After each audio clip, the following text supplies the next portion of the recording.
Dans cette partie sera présentée notamment l'utilisation de la requête evaluate et comment cette dernière est lancée sur le service kiosque. En premier lieu sera présentée donc l'interface utilisateur qui sera utilisée pour lancer la requête evaluate. Donc nous avons en premier lieu le requester ID qui correspond donc à l'idée de l'utilisateur. Puis nous avons les idées des datasets qui correspondent donc aux différents, jeux de données qui seront utilisés pour réaliser l'entraînement des modèles. Puis nous avons la liste des modèles qui seront entraînés sur le jeu de données. Nous avons ensuite la stratégie qui peut être soit sliding window, soit expanding window. Dans notre cas, on aura choisi donc la stratégie expanding window. Nous avons ensuite minimal or fixed training length qui correspond à la durée minimale du jeu d'entraînement.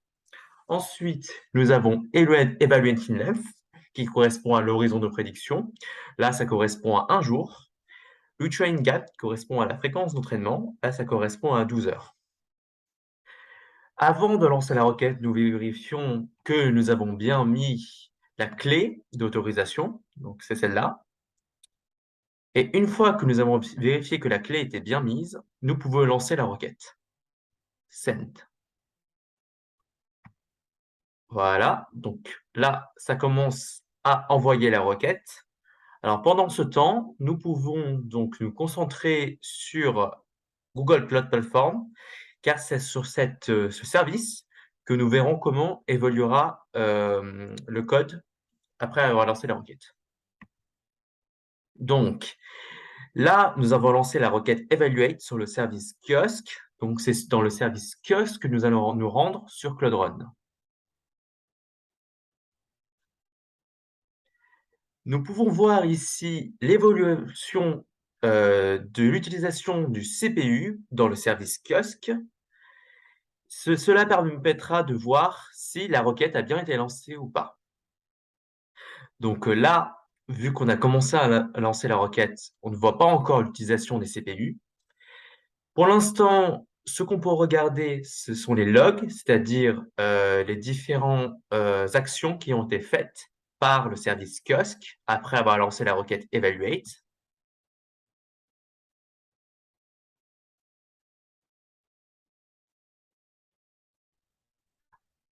Donc voilà, là, il faut attendre un peu.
Donc là, on commence à voir l'écriture donc des différents, fichiers modèles, donc des modèles JobLib sur le service kiosque.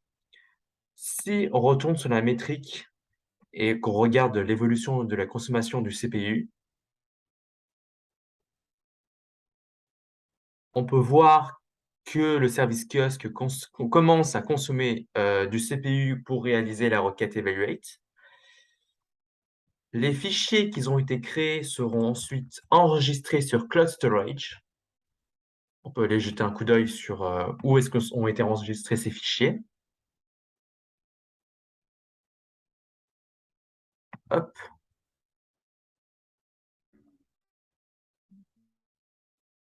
hop. Donc voilà, ça c'est la liste des fichiers qui ont été enregistrés dans Cloud Storage. Et donc du coup, tous les modèles sur chaque séquence de dataset seront enregistrés dans le bucket Cloud Storage, dans un bucket de Cloud Storage. Les fichiers métadonnées seront aussi écrits dans Firestore.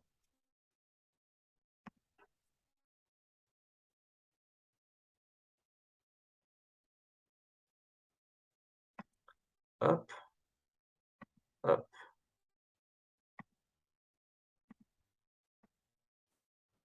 hop.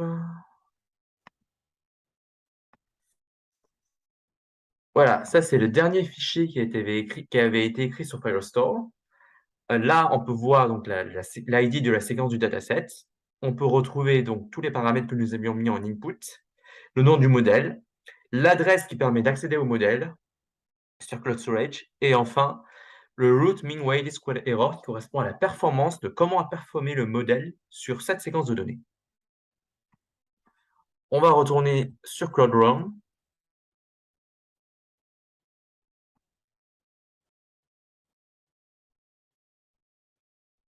Hop, dans le service kiosque.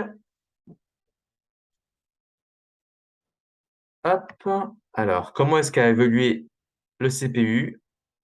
Hop, voilà. Là, ça c'est en train de finir. Il a consommé donc, 25 du CPU total et du coup, là, la requête commence à finir. Si on vient regarder sur logs, on voit que tous les fichiers ont été écrits, donc la requête a été finie. On retourne sur Postman, voilà, et on obtient donc les résultats de la requête, evaluate qui a été lancée. Alors, qu'est-ce qu'on a dans les résultats? On a l'ID de l'utilisateur et on a ensuite la liste de toutes les performances pour chaque modèle donné. Dans les performances, nous avons donc le mean RMMWSE qui correspond en fait à la plus petite erreur, à la plus petite valeur de performance sur toutes les séquences de datasets qui ont été lancées.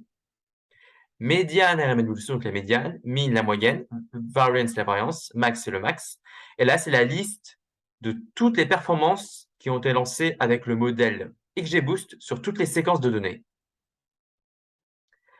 On obtient la même chose pour Prophet et on obtient la même chose pour var. Et voilà, ça c'est en sortie ce qu'on obtient.